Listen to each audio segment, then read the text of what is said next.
Hi everybody, DixieThumper here. We're going to talk about our new aerial burst shells and how we load them.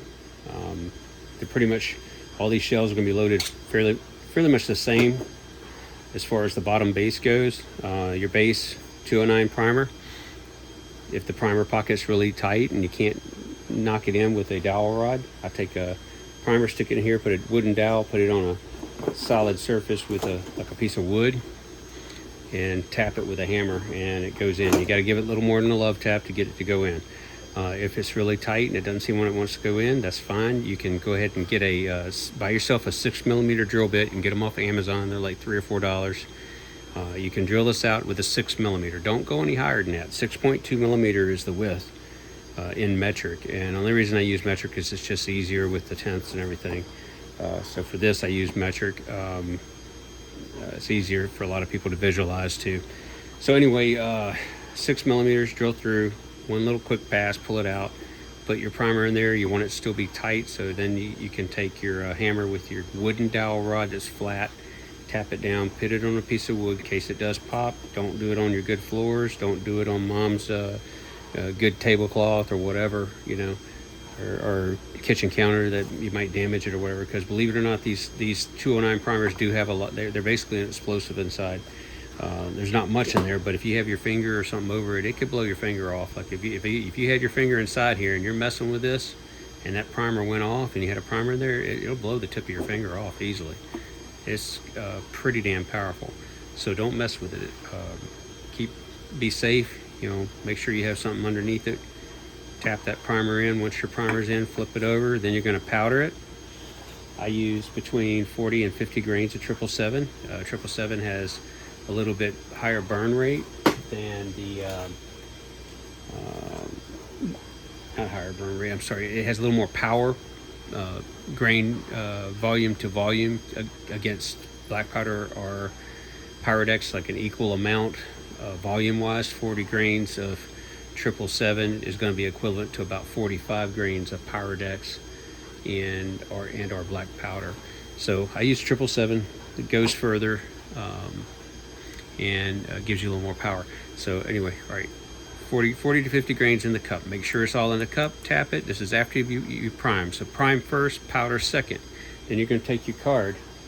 You'll have a card. It'll be one of the thin ones. I think I put it into this round here from the last video. No, not that round. Where did it go? Went back over here. Right here. All right, so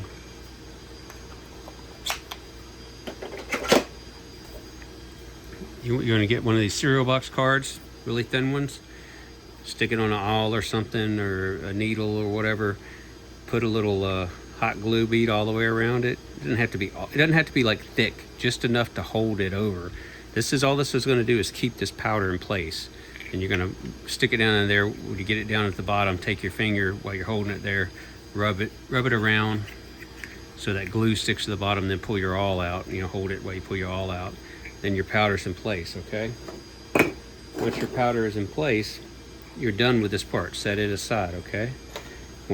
Then you're going to prepare your aerial chalk burst round. So these are made up of 4 components. This is your pusher. This is a fused pusher. It has a fuse hole in it. It also has a fuse hole in the bottom. It's a little hard to see because it's black, but it's right there. You're going to get your slow cannon fuse. I get the one that's about 28 to I think 34 seconds a foot. I have some that's a little slower than that. This is a 4mm hole, so 4mm fuse should fit through there. If it doesn't, you can take a little drill and you can actually drill bit and you can drill it out a little bit. Don't want to go too crazy with it, and we want it off to the side like it is. Cut your fuse at an angle, like a 45-degree angle, okay, and face that angle towards the center of this pusher. All right, cut it at an angle, face it towards the center. Hot glue this fuse in, but you don't want to glue over that angle piece. You just want to bring the fuse out. And what I do is I don't cut my fuse first. I cut the bottom, I thread it all the way through, I pull it up pretty high, put a dab of hot glue there, and then I pull it back through till I get to the length I want it to be, and then I hold it there till it dries. Then once it dries, then I will take the other part up here, figure out how much I need, because what I'm going to do next is I'm going to prep my charge capsule right here and my charge capsule tower. So the tower has a hole through it.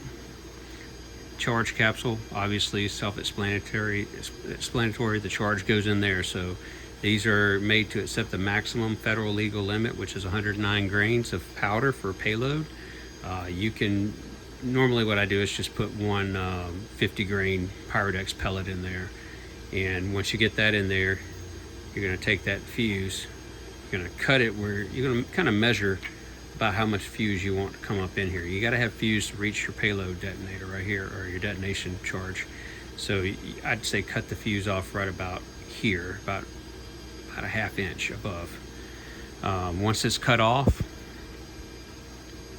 then you're going to thread it through this charge capsule tower, and that's going to seat back over this.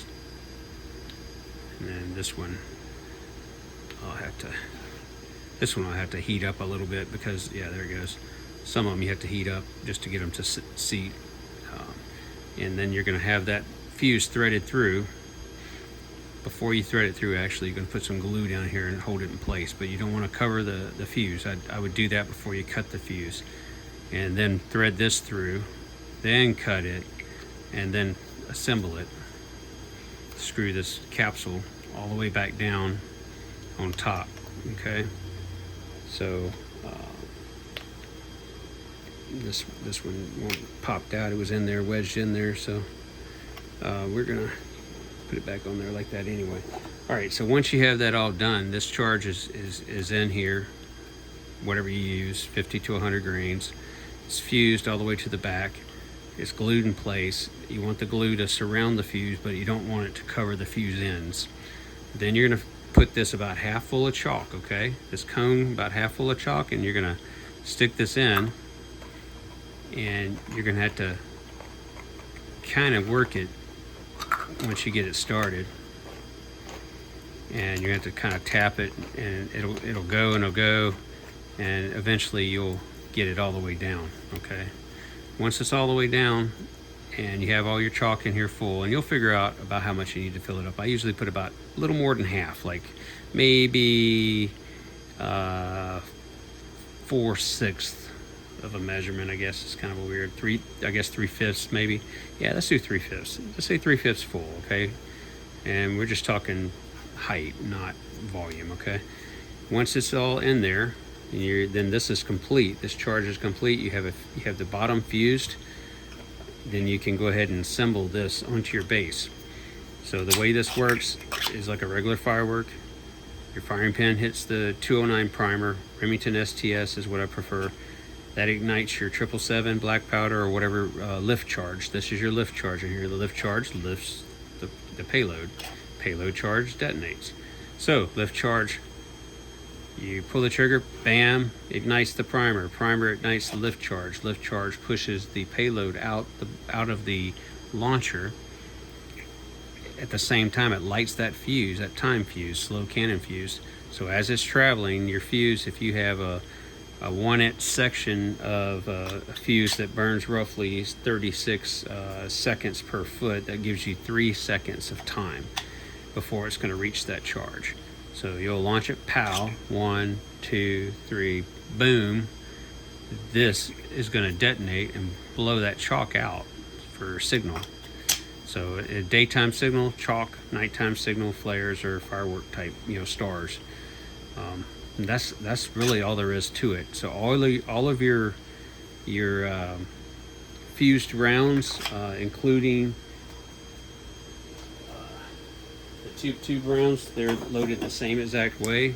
I made these first, and I made them where it'd be a little easier, so you can make your little crackers on the side and run the fuse and just load them straight down in here. This is called a tube, T-O-O-B, T-U-B.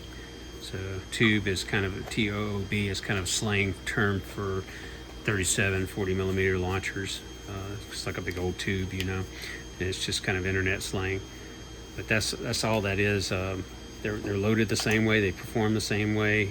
These do have a little bit of a higher boom because there's more containment in here than these. You would fill these tubes, you fill them the same way. You're gonna, but the only difference is you're gonna make your firecracker first. You're gonna put a piece of fuse through here, and then you're gonna I would hot glue one end first. That'd be your top, and then you're gonna put your powder in here, or Pyrex pellet will fit in here really nicely. Run your fuse in there all the way down through the middle of the Pyrex pellet. Then you're gonna hot glue that till it's to the top even. Let it dry. Then you're gonna run your fuse in here all the way through to the bottom, and it's going to be set up the same way as the other one. Cut it at an angle. You want about a 1/4 inch hanging out. You don't want any hot glue covering the tip of the fuse. You want it to cover the fuse hole, but not the tip of the fuse. And that's it. Same deal, right? Everything works the same. It's just like a standard firework setup. I keep saying fireworks because that's basically what these are. You can order all the stuff online from the companies that make these, but to be honest, you can build your own stuff at home, especially with these kits, for far less. Most of those commercial type rounds are like, I don't know, 20 or 30 bucks for 3 if you're lucky. And you can go to the fireworks store and get stuff and reload it into your 37.